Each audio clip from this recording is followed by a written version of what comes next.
Hey guys, so check it out. First of all, I want to bring attention to my new hairstyle that I'm trying out. I've been working weeks on this, been trying to fire my energy out of my crown so that it statically holds my ponytail in some kind of anime hair ponytail fireball.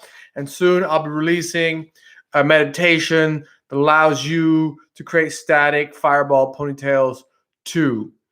So stay tuned. No, this is a joke, guys. So today's podcast, getting ahead of myself, today's YouTube video, I want to explore why I like the idea of reincarnation.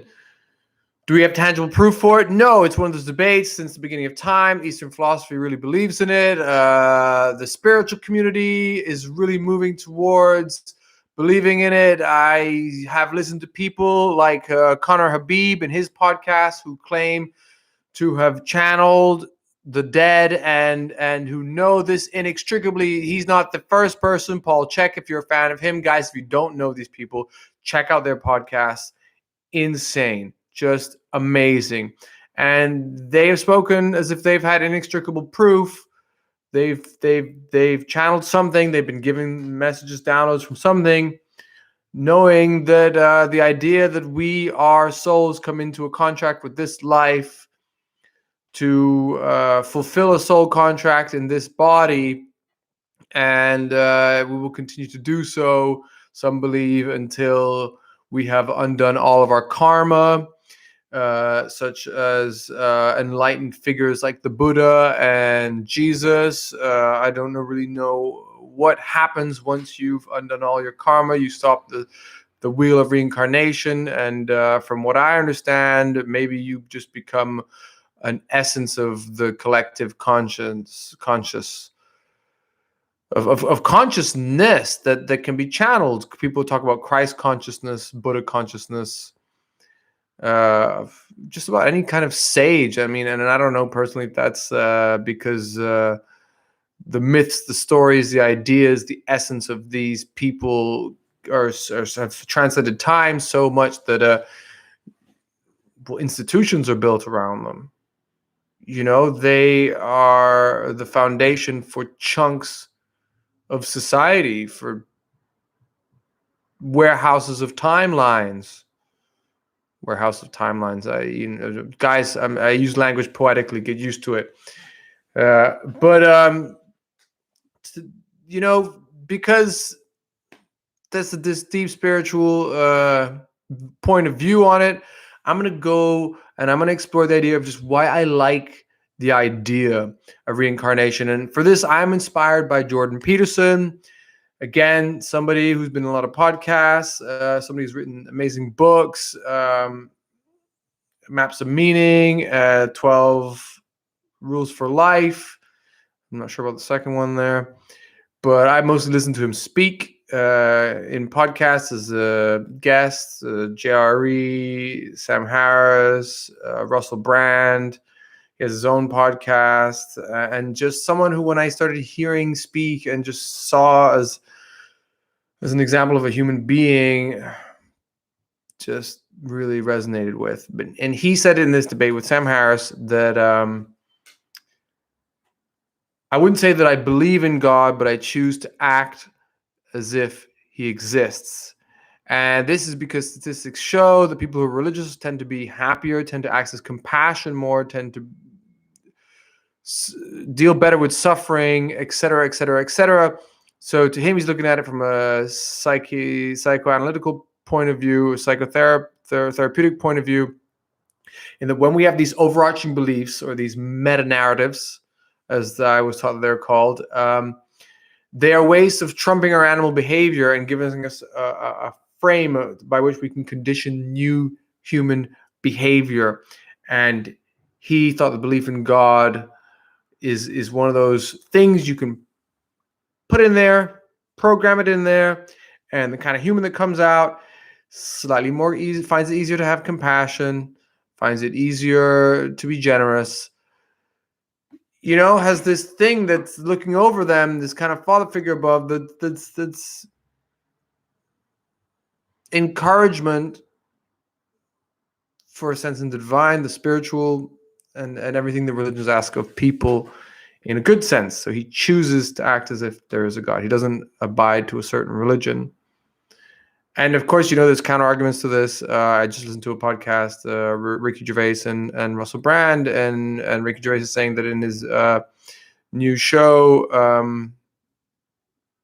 the name evades me. He has this quote of like, but if there's no God, who's going to stop you from killing, raping, stealing, and all these terrible things, from doing that as much as you want? And he looks at the guy and says, I do that as much as I want, without needing to know there's a God that'll punish me. It's just how much I want it is zero. But so for me, I like the idea of reincarnation. Why? First of all, the amount of anxiety around death. That is a basis, a stepping stone for enlightenment in itself, just facing the idea of death. So if you could come to the acceptance that this will not be your last life, which I don't know if that's easier or harder, to be honest. I struggle with that sometimes. I'm going to start this all over again, and then you got to remember the beautiful moments, But I think of it this way. First of all, if we're going to reincarnate, then it really makes sense to me to live not just for your potential future life that you could come back as the next, let's look at the spiritual point of view, soul that you will get a pact and enter into in a future timeline. But you could live in this timeline for the benefit of all future timelines, of all potential reincarnations, of all the lives to come. If you're playing not instant gratification, but long-term gratification along the span of infinity, because you can reincarnate, then really, I feel like your most intelligent self is the one that upholds the best playground of a timeline for your next soul. Let's make it better, easier, more comfortable, more interesting, more fun, more joyous, more full, more lavish, more safe, more caring, more all the best things. And I feel like that would be, if where your intelligence veers towards, if you believe in reincarnation. So don't worry about it. This life can be something dedicated towards something that will contribute greatly for future lives. And of course, you can never guess. You can never guess what the potential of one of your contributions will be. Some people have contributed amazing things that have been used for terrible reasons. Like physics towards a certain end, atomic research led to atomic bombs and things like this. But then that might also lead to nuclear energy being safe and widely used and fully understood, and might enable us to power things we don't know what end, or maybe all the mistakes made with that has led to the realization of how much renewable energy could power everything if we just keep this planet healthy and alive, and just harness and work in synchronicity with it, in symbiosis with it, to harness energy. But before I get off topic, another thing that I think of when I think of enjoying, and why I like the belief of reincarnation, is I've been dabbling in laws of attraction, in magnetism, and things like this. And according to my experience, which correlates with other people whose videos and books I've read, one thing that you can focus on if you want to generate, let's say, abundance, money, etc., is also the way you magnetize it most strongly is by focusing on the worth you're contributing to the world. So here again is the idea of, well, I was thinking, guys, if there are soul contracts for individual souls, and the universe is kind of just issuing these, or source, Source to me is like the stem cells for the universe. It's like undifferentiated light. If you think of the double slit experiment, that these photons took position only once observed. Otherwise, they were superpositioned, so in multiple positions at once in the same time. I feel like, to me, I define source as that, like undifferentiated light. It's not been defined. It's not been differentiated. It's not been observed yet. And I think that in my mind, if these soul contracts are coming from somewhere, it's from that. It's from that source, that like eternal womb, that light.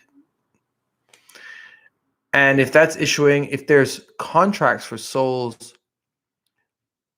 to play out in a given lifetime, then surely there's like a larger picture, and those are just individual organelles to a larger cell that is a universe contract or a source contract or a movement that wants to go through. And I think that if that is the case, if there's a bigger picture of a universe contract, an organism to which we are just cells playing out, or organelles to a cell which we are playing out functions for its overall health, if there are soul contracts to play out, and the soul contract can be linked to an exploration of consciousness, a contribution to theory, to understanding of life, to the health of the planet, the health of other human beings, to an elevation in consciousness. It's the mindscape, the mineralscape, the everythingscape is its playground, and we are the influencers in this lifetime. And the shared knowledge, the collective consciousness, the collective psyche, is also what we're contributing to. And I think if the laws of magnetism kind of play more in your favor, if you're considering the worth of what you're contributing, and then that in return gives you the abundance you're looking for more readily, more easily, then that ties into the idea of long-term gratification being one in a scope of reincarnation. You're playing for the next life. You're playing for the next playground in which your life will land in. You're playing for an altruistic contribution towards people everywhere, alleviating ancestral trauma, making it easier for people to find wealth and comfort and abundance and social status and healthcare and healthy food, etc., etc., etc. Enlightening people, educating people towards what we're ready to know and understand in this socioeconomic moment, state that we're in, phase that we're in. Then there you go. That kind of, in a sense, is an argument for me in favor of reincarnation.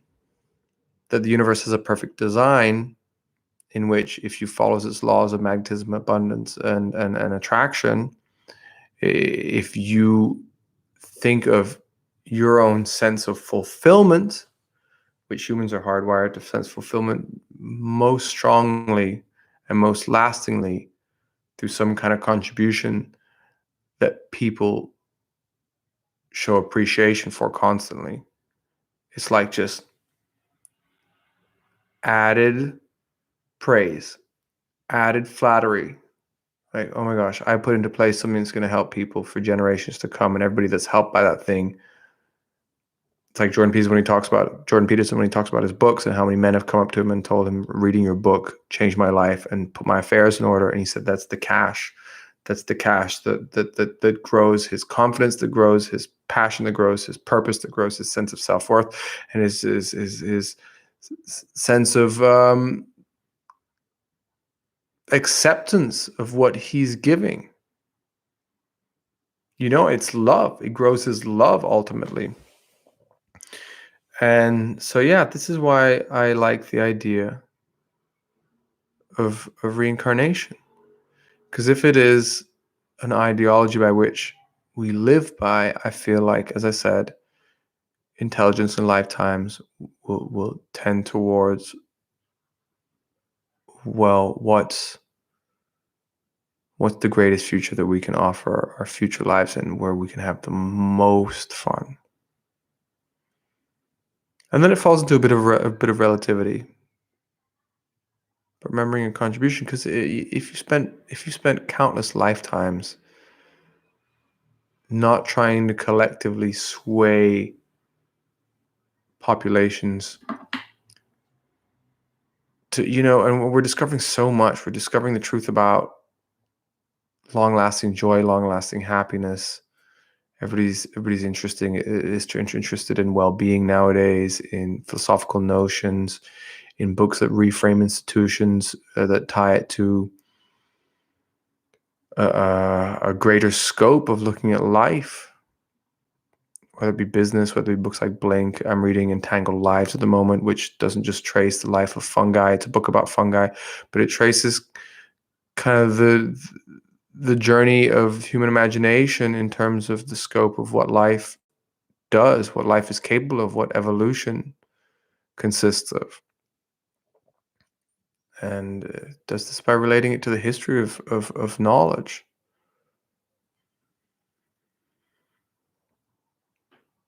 And so, yeah, I feel like the idea of reincarnation sticks, whether it is even real reincarnation or an idea our DNA wants to perpetuate in us so that we could best serve just the longevity of life, best serve the future generations of consciousness.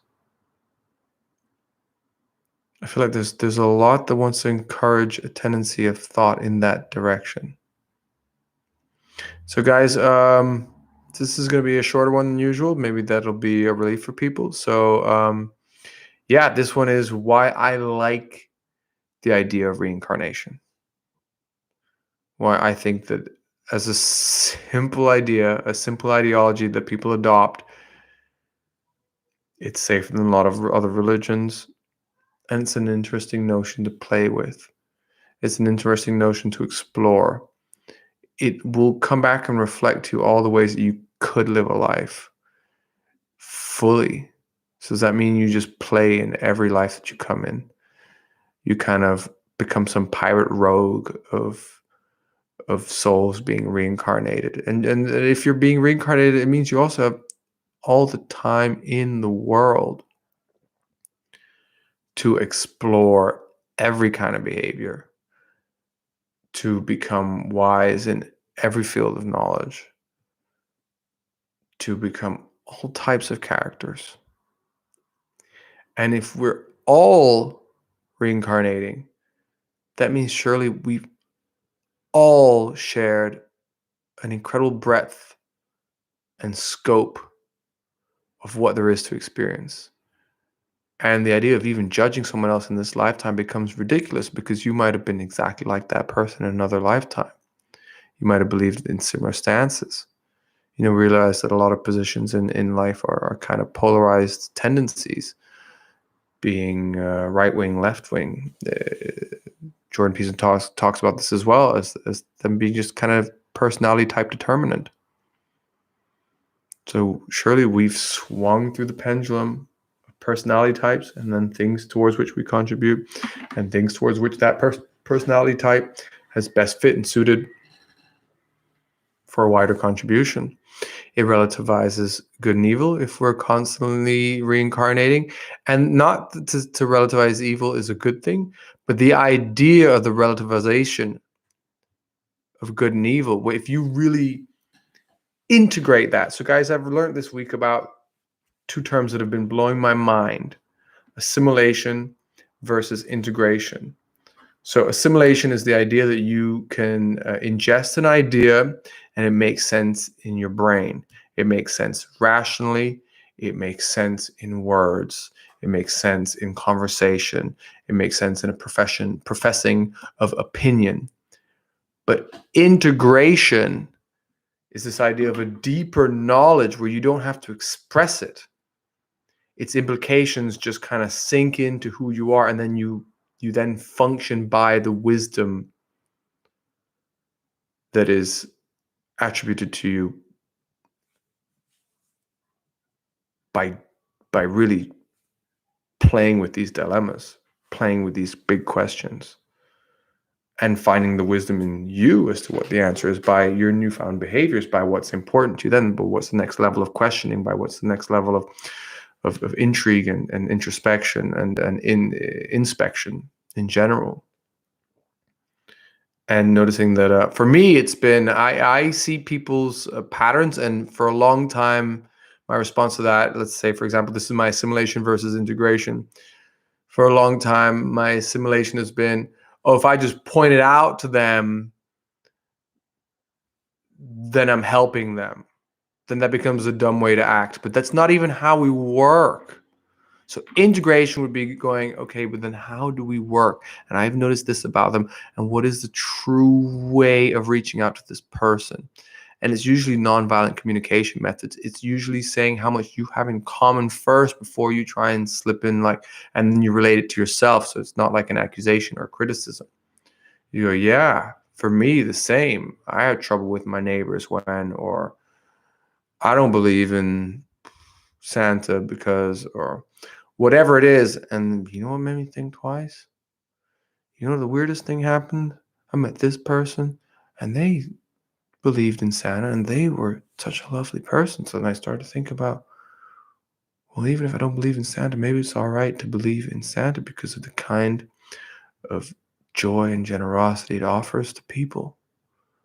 Because I ain't never met anyone like that. And they would agree with me on an intellectual level about just about everything else. But then the Santa thing, and I was like, am I really going to write them off? When you relate to yourself. And that's integration. Integration is a new mode of behavior. It's letting go of a bunch of strategies that you realize were futile and never served you, and recognizing the pattern they perpetuated rather than the answers and the effects that they actually had in terms of achieving what you hoped. And also just letting go about in terms of wasting energy in butting your head in something that you don't need to affect because it's too personal. This person's bothering me. How do I affect the kind of thought systems that lead to this person's opinion?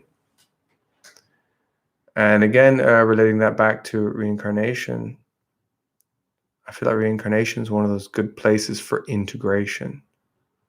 That if you juggle with the ideas of what the implications of reincarnation are and choose to live as if it was true, just like a thought experiment, how does that affect just your everyday approach to things around you? And guys, we could play with this with any idea, because this is what most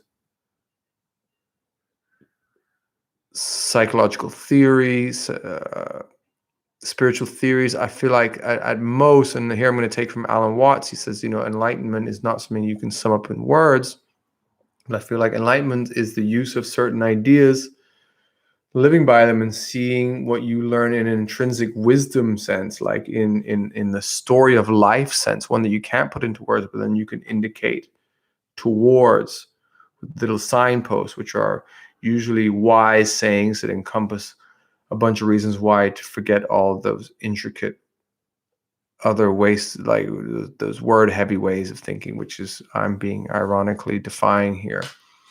Hopefully with the future, as I do this, I'll become more condensed in my ideas.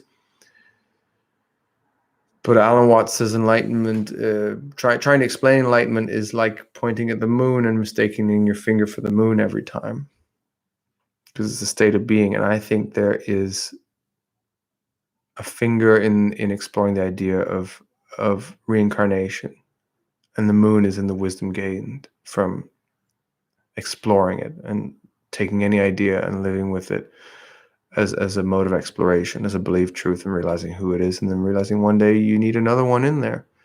You've been too strict. You haven't been listening to your innate wisdom. And the more of these we play with, the more of a deep wisdom we have. And it's also a very brave, courageous undertaking to stretch your psyche like that, taking things and see how you can live by them, then maybe later to let them go. And this is why we should be compassionate, because people need support with that. And we need to understand that this is kind of what everybody's doing. Maybe not everyone's realized, because not everybody's chosen what they want to deeply believe that'll mold their behavior and they'll live by. They tend to converge, I think, when ideas point to a healthy human being. They tend to converge at an essence, not at a specific theory. And I think that's why the universe is love, because of the converging direction of anything that actually helps us is a sense of more fullness in our relationship to life, and life is more bright, vibrant. All the movements of it are more profound, wise, novel, and it tends towards the word of love, which again is a thing that's indefinable, because it's going to be different for everyone else, and even when we say it for ourselves, we don't really know what we mean. It's just a sense of something. So I like the idea of incarnation as one of these things to play with, because there's love in the idea of reincarnation. There's love perpetual. There's life perpetual. Because if life is love, then you're only going to be part of it again at some future date. And how does that resonate with you? Are you really loving life that much? And what could we change if not? Personally and globally. So guys, I'm happy with this as an ending. Again, comment, like, subscribe if this is interested in you. If this is interested you, if it's rubbed you the wrong way, or you know it sparks certain ideas for debate, contention, any feelings for or untoward, please let's start a thread, comment, start a conversation. I've said this before, but I want to eventually podcast. I want, and the best ideas come from conversing. The best ends in conversation of the journeys. It's just having that fodder, just having that play. And I think we should. I sincerely believe it's important that we all learn to play with ideas, so we don't envy the fact that someone else has compelling ideas. We know that when we get in a conversation with them, we're in the gym and they're sparring with us, and we're making each other better. Okay, so guys, Healer Holly, over and out, and I hope you guys like this one.